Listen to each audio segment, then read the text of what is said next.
Tuesday night at the opera, no matter what picture you see, you'll be blessed by Ricky Gumbel on the back row of HCC.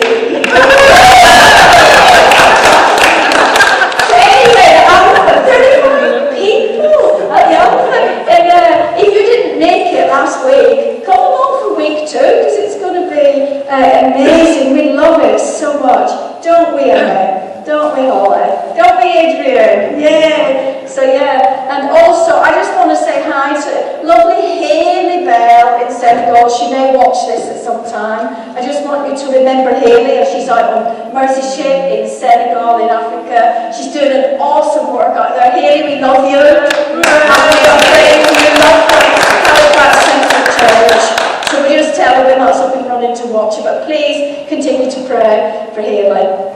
Now, this morning, the sermon follows on from Emmy's storm of a sermon last week with the Storm Kira theme, and this week it's Storm Dennis. Now, we are so grateful to God that Mygon was not hit with flooding this time. We thank God for that, and we want to continue to pray for the Calder Valley and for other areas in our country that have been affected by the flooding. Oh, thanks, Mark. And it's wonderful to be here this morning to celebrate the wedding anniversary of Bob and Karen. 40 years. That's ruby. Did you buy her a big cracking ruby ring? It's on its way. We'll be looking to see it next week. Karen, I must say, those photographs, what a stunner you were and still are. And what a handsome guy Bob was and still is. The photos were absolutely wonderful. Now, I was having a little chat in the kitchen last week with Karen about what it was like being married for 40 years. And Graham and I were almost there. We're 37 years. Our wedding anniversary was on the 1st of January, 37 years. So Karen and I were comparing notes and giving each other knowing looks. That's all I can say. So, have the past 37 years of marriage for Graham and I all been plain sailing? Or have there been, yes, yes. I thought that in quick, didn't you? Or have there been some stormy moments? It's very involved, you just have to preach now. But Graham and I got married in Belfast on the 1st of January 1983. We chose the 1st of January so Graham would be able to remember our wedding anniversary. And that night, after a lovely wedding, we caught the ferry from Belfast to Liverpool. We were going to live with Graham's grandma. She very kindly offered to put us up for the week as we had nowhere to live. So we had all these wedding presents. We had toasters, we had kettles, we had pans, we had a cutlery set. We even had one of those toasted sandwich makers, but we didn't have a house to put them in. So unfortunately at that stage we had nowhere to live. Now the overnight sailing from Belfast to Liverpool started out quite well. However, as described in our reading, which we're going to read in a bit, a strong wind was blowing and the waters were rough. And our honeymoon cabin, which incidentally was bunk beds, I'm sure you don't really want to know this, was in the depths of the boat, just above the engine. It was so hot, and the boat was rolling, really rolling from side to side. And we actually spent the whole night on the deck of the boat, feeling very ill. God was preparing us for marriage, was he not, Graham? The good times and the stormy. Do you remember that song? There may be trouble ahead, but while there's music and moonlight and love and romance, let's face the music and dance. So we're going to have our Bible reading today, which again is on the storm theme, and it's Matthew chapter 14, verses 22 to 32. We're just going to read that. Matthew 14, verses 22 to 32. Immediately Jesus made the disciples get into the boat and go on ahead of him to the other side, while he dismissed the crowd. After he had dismissed them, he went up on a mountain by himself to pray. When evening came, he was there alone, but the boat was already a considerable distance from the land, buffeted by the waves because the wind was against it. During the fourth watch of the night, Jesus went out to them walking on the lake. When the disciples saw him walking on the lake, they were terrified. "It's a ghost," they said, and they cried out in fear. But Jesus immediately said to them, "Take courage, it is I. Don't be afraid." "Lord, if it's you," Peter replied, "tell me to come to you on the water." "Come," he said. Then Peter got down out of the boat, walked on the water, and came toward Jesus. And when he saw the wind, he was afraid and began to sink. And he cried out, "Lord, save me."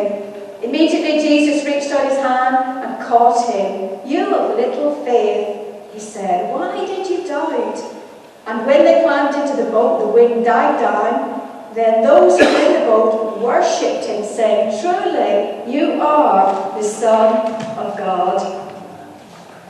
So Peter and his friends got into a boat one afternoon to cross the Sea of Galilee. Jesus wanted to be alone. Even Jesus needed downtime. Jesus had just fed 5,000 people with 5 loaves and 2 fish, and he went up on a mountainside to pray. When you need downtime, that's the best thing to do. You don't necessarily need to find a mountainside, but go and pray. So Peter and the disciples were in the boat without Jesus. But Peter didn't mind. He was a fisherman. He quite enjoyed being on boats. He'd been on boats all his life, but this time a storm arose. Now the Sea of Galilee is 650 feet below sea level. It's 150 feet deep and it's surrounded by hills. And because of all these things, storms very quickly arose on the lake, the Sea of Galilee.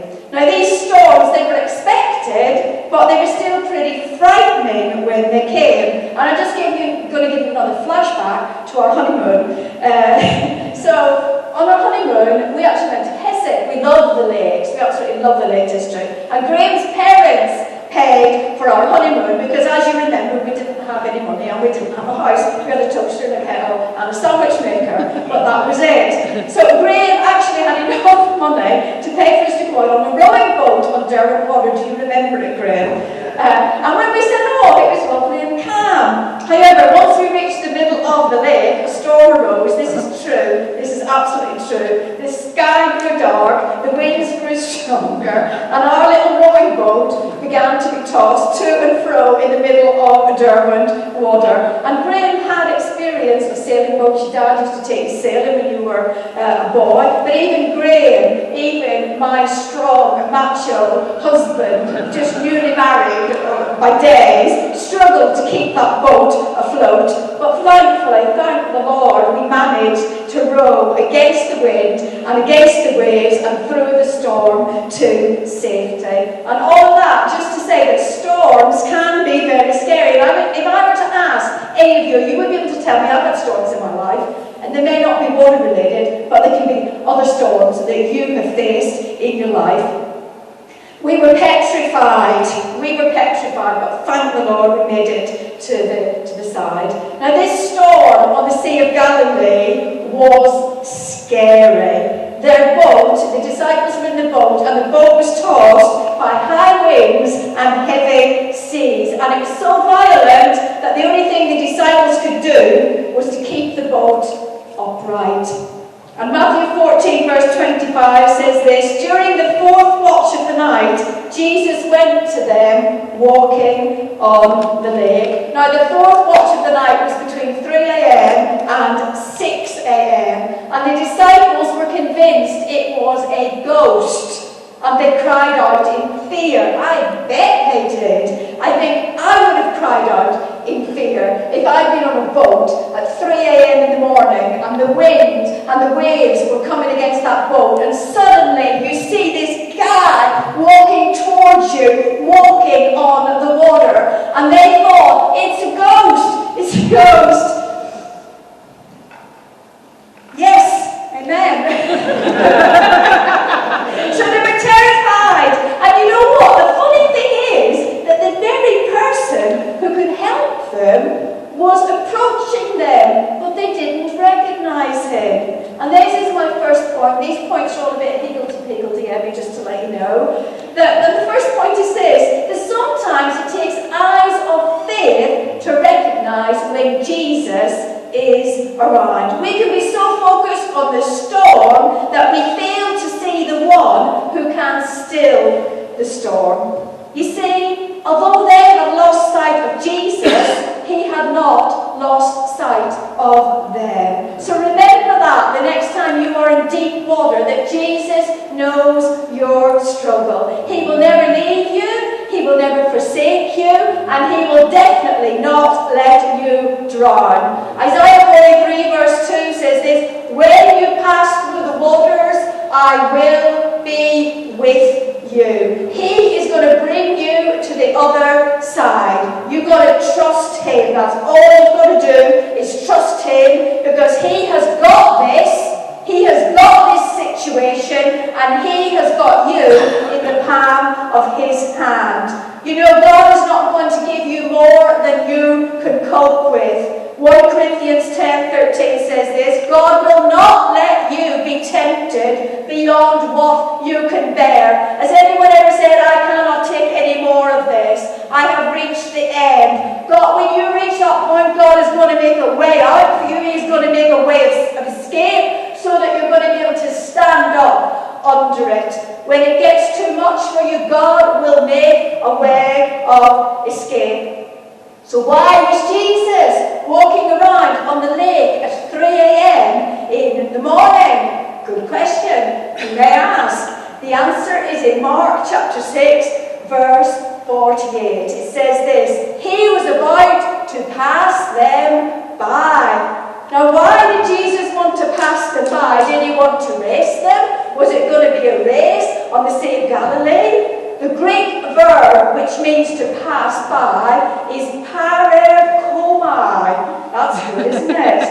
Which I had to Google it to actually see how to pronounce it.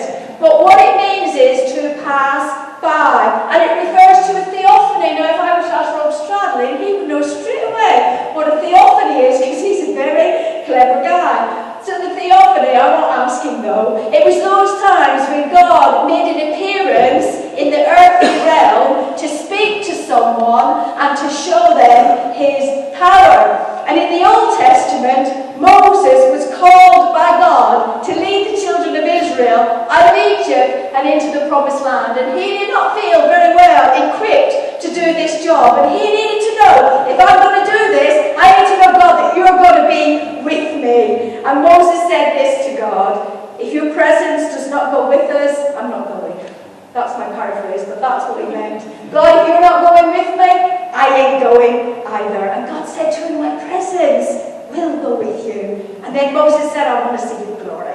I want to see your glory. And God told Moses that no one could see his face and live. And then God said this in Exodus 33, verses 21 and 22. He said, there is a place near me where you may stand on a rock.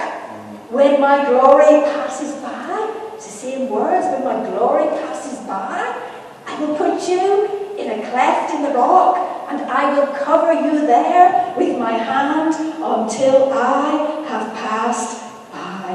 When God passed by, he was displaying his power and his glory. And there's another occasion in the Old Testament when the Lord passed by to show his power, and that was with Elijah. This is Elijah chapter 19, verses 10 to 13. And Elijah was in a cave. Anyone feel as though you're in a cave this morning? And Elijah said, I'm the only one left. He'd had a great battle with the prophets of Baal on Mount Carmel. And he'd run away from Jezebel. And they had the cloud as small as a man's hand, and they had the rain. And after all that, he was worn out. He was just exhausted. He was shattered. He felt all alone. He was in a cave.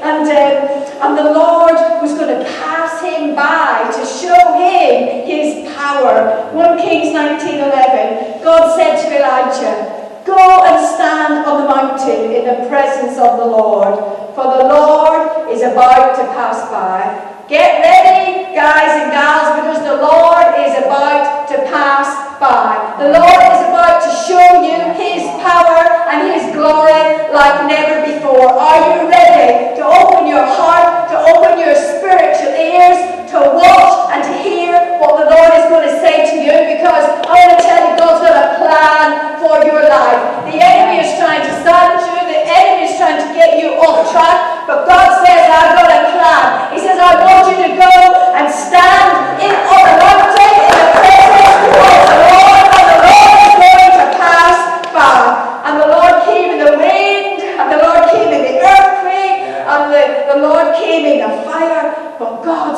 to Elijah with a still small voice. So you listen, because God wants to display his power and he wants to display his glory in your life. When Jesus passed them by on the lake of Galilee, he was displaying his power and his glory. This was not a nice little trick that Jesus was showing them. He was revealing his divine presence and his divine power. He's saying, I am Jesus. I am the Son of God. I am the all-powerful, almighty one. There is nothing too hard for me. That's what Jesus was saying as he was walking towards Peter on the Lake Galilee at 3 a.m. in the morning. Point 2, Emma, is this. The points are all over the place today.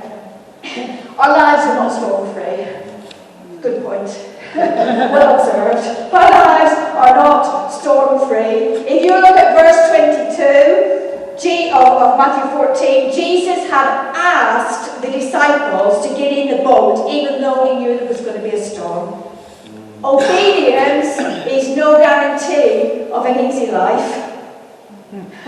Jesus told them to get into the boat, and Jesus knew that there was going to be a storm. They were in the boat, they were in the middle of the storm, because Jesus had asked them to get into the boat. And what did they do? What should they have done? When they were in the boat in the middle of the storm, they should have sung a little louder. Yes. Sung a little louder. Raise a hallelujah in the midst of your enemies. When you're in the middle of a storm, you begin to sing a little louder, and the enemy puts his fingers in his ears and he runs for dear life. Hallelujah. A bit like your message there about Smith Wigglesworth. The enemy hates it. Hallelujah.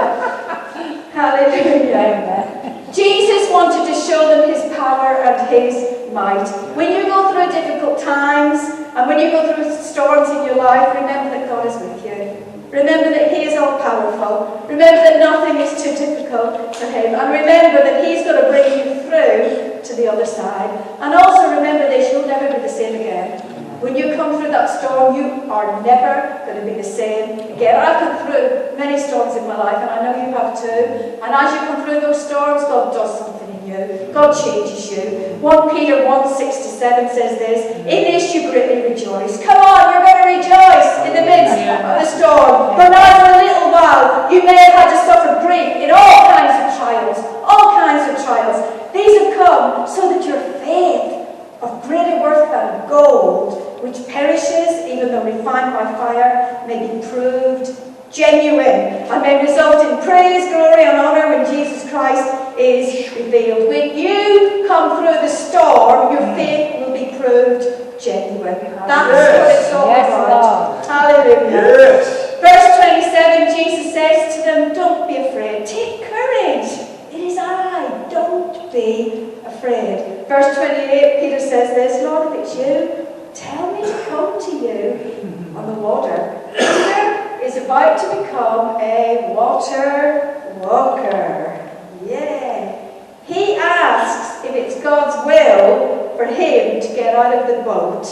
Lord, if it's you, tell me to come to you on the water. Now, why doesn't Peter just plunge in? Because Peter's had previous for this. You know, Peter's the impetuous, impulsive type. He reminds me of myself, actually, who just jumps in and then thinks afterwards. But he doesn't just plunge in on this occasion, because this is not just a story about risk-taking. It's a story about obedience. I need to know that God has called me to get out of the boat. It's not a story about extreme sports. It's a story about extreme discipleship. Almost 20 years ago, God called Graham and I to get out of the boat and to pioneer a brand new church in Halifax Town Centre. And here we are, still here, almost 20 years later. There have been some storms, but God is with us. God is demonstrating his power to this very day. God is still saving souls. God is still delivering people. God is still setting people free. God is still healing people, because that's who he is and that's what he does. Amen. Hallelujah. Hallelujah. Hallelujah. So verse 29 and Jesus says to Peter, come. Oh, don't you love it? Jesus says, come. Yeah, get out of your comfort zone. Get out of the boat and come to me. I just want us to notice when Jesus asks Peter to walk on the water. Is it when the conditions are favourable? It's in the middle of a storm. You know, it would be tough enough to try and walk on water when the water is calmed, when the sun is shining, maybe on a beach in Hawaii, for instance. But imagine trying it when the waves are crashing into the boat, when the wind is gale force, when it's 3 o'clock in the morning and you are scared stiff. Put yourself in Peter's position. The Lord is passing by. He's wanting to demonstrate his power and his glory in your life. He's inviting you to go on the adventure of your life, but at the same time you're scared to death. But you hear his voice calling, come. What would you choose? The water or the boat? The third point, Emma, is this. If you want to walk on water, you've got to get out of the boat. You see, the boat was Peter's area of expertise, but he needed to leave that place where he was comfortable. He needed to be stretched. He needed to be obedient to the call of God on his life. And for many of us, we left our comfort zones when we became Christians. We did, didn't we? We left our comfort zones, but the question is this, have we done it since? Oh. Peter becomes a water walker. Verse 29, I love this. I love this man. He is my hero. Peter got down out of the boat and he walked on the water and he came toward Jesus. He's obedient. He gets out of the boat and he puts one foot over the side, splash. Just tests it. It's okay, I think some of us stay there, don't we? 1 foot out of the boat. It's a bit cold, I don't think I'll go any further. But then he puts the other foot out of the boat. He doesn't hold on to the boat and he stands on the water. He lets go. That's what some of us need to do. We need to let go and we need to trust God. And suddenly, for the first time in history, an ordinary human being, just like you, just like me, is walking on the water. Our simple yes to Jesus changes history. It changes the lives of generations. When we say yes to Jesus Christ, not only will one life be changed, thousands of lives will be changed, and generations will be impacted. Simple obedience changes history. So Peter, I love this guy. Can't you just see him walking with his head held high, looking at Jesus, walking on the water. He walked on the water towards Jesus. And I believe this. The main reason that Peter got out of the boat is because the water is where Jesus is. Jesus was walking on the water. You know, the water may be dark, it may be wet, and it may be dangerous, but Jesus isn't in the boat. And then it happened. He's walking on the water, and then he saw the wind. Oh boy. Verse 30. But when he saw the wind, he was afraid, and beginning to sink, he cried out, Lord, save me. Anyone ever been in that place? You step out, you take your eyes off Jesus, you begin to look at the wind, but then you cry again, Lord, save me. You know, it's like you step out and then reality sets in, and you think, wow, what was I thinking? And then he realizes where he is. I'm on the water in the middle of a storm at 3 a.m. in the morning. There's no boat beneath me, and I'm terrified. But nothing has really changed except for Peter's focus. His focus shifted from Jesus to the circumstances. And many of us, and many here this morning, you know what it's like to get out of the boat. You know what it's like to begin a new adventure full of faith and hope, and it's blue skies. And then we get setbacks, and then we get opposition, and then we we get unexpected obstacles, and we get demonic opposition, and then we see the wind. Some people never leave the boat in the first place, and others leave the boat and they jump back in straight away as soon as they see the wind. Don't get back in the boat. That could be prayed for. Don't get back in the boat. Keep on going. Keep on going. God sends people around you to help you and to support you and to encourage you to keep on going. When you feel, I've felt many times like getting back in the boat. Do you know what? Just at those times when I felt, oh, I can't do it anymore. I've had enough of this, Lord. It's too hard. The wind is too strong. The waves are too high. God helps me. And He's really done that by sending people to stand with me in the middle of the storm and to say, come on, Heather, we're going to do this together. You're not on your own, but I'm here with you. I've got your back. That's really an amazing thing when someone says that to you. Keep on going. Keep on going. You know, there's no guarantee that the boat's going to be any safer. In fact, the safest place in the world right now for you is the centre of God's will for your life. Yes. Peter had that sinking feeling, verse 30, he was afraid and he cried out. You know, fear is the number one reason why people refuse to get out of the boat. It's the number one reason why people avoid doing what God has asked them to do. Fear makes us sink the fastest. It destroys faith and it becomes the biggest obstacle to trusting God. Fear of failure. Did Peter fail? I suppose, in a way, on this occasion, he did. You know what? It's okay to fail. I'd rather try and fail than not try at all. You know, there were many occasions in the future where Peter didn't fail. There were many when he did. But God always gives us another chance. But on this occasion, Peter's faith just wasn't strong enough. His doubts were stronger than his faith. He saw the wind. He took his eyes off Jesus. He sank and he failed. Was Jesus cross with him? No. You know what? This is just my thought. But I think there were 11 bigger failures sitting in the boat. They failed privately. Their failure went unnoticed. But only Peter knew the shame of public failure. And you know, it's okay. It's okay to make mistakes. And it's okay to fail. Because God can sort that when we come to Him and we say, oh, I've messed it up again. I'm really sorry, Lord.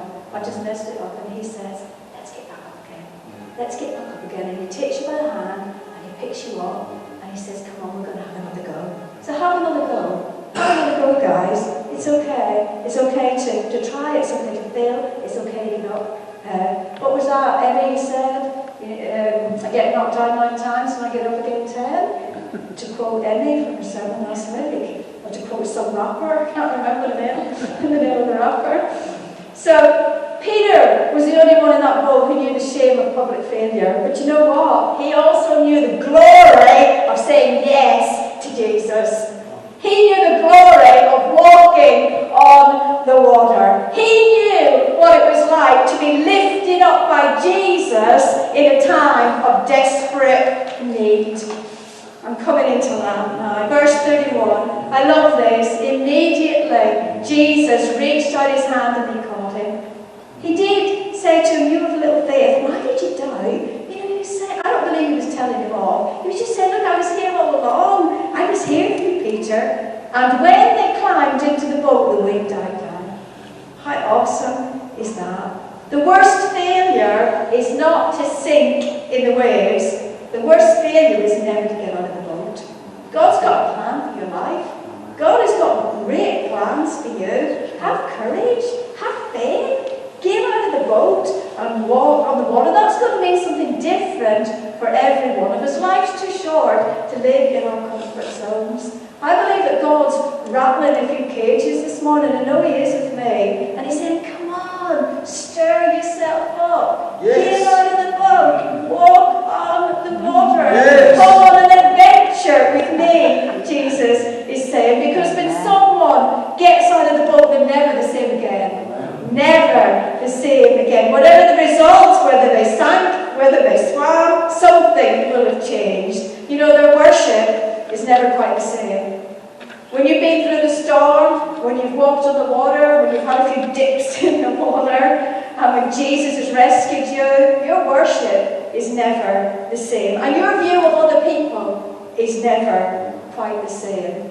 And your view of God is never quite the same. You know, when you've done all those things, you become cheerleaders for others to get out of the boat and to walk in the water. That's what you do. You say, come on. You encourage them. You say, you can do it. Jesus is with you. Jesus is still looking for people who will dare to trust him. You know, being a Christian is the most exciting life ever, and it's not for wimps. Somebody said to me this morning, he's sat in the back row, he says, hi man, or yeah man. And I thought, yeah, come on Helen, man up. Man up. Sometimes we need to just man up, don't we? And get out of the boat and walk on the water, and your worship will never be the same. Jesus is still looking for people who will refuse to let fear have the final word. Don't let fear have the final word. He's still looking for people who are going to refuse to be put off by past failure. Jesus is still passing by, and he wants to display his power and his might and his strength in you and through you. So this is my final question. Call it a point if you like. Will you get out of the boat this morning? It's more personal, isn't it? Oh, well, maybe the person next to me can, and I'll be one of the 11 who sits in the boat and watches on. No, will you get out of the boat this morning? Will you get out of the boat and trust Jesus with your life? Maybe for the first time. You know, Jesus is saying, come to me. Will you trust him with your life? Will you give your life to Jesus? Maybe for the first time this morning, or maybe you just feel the challenge of God to surrender.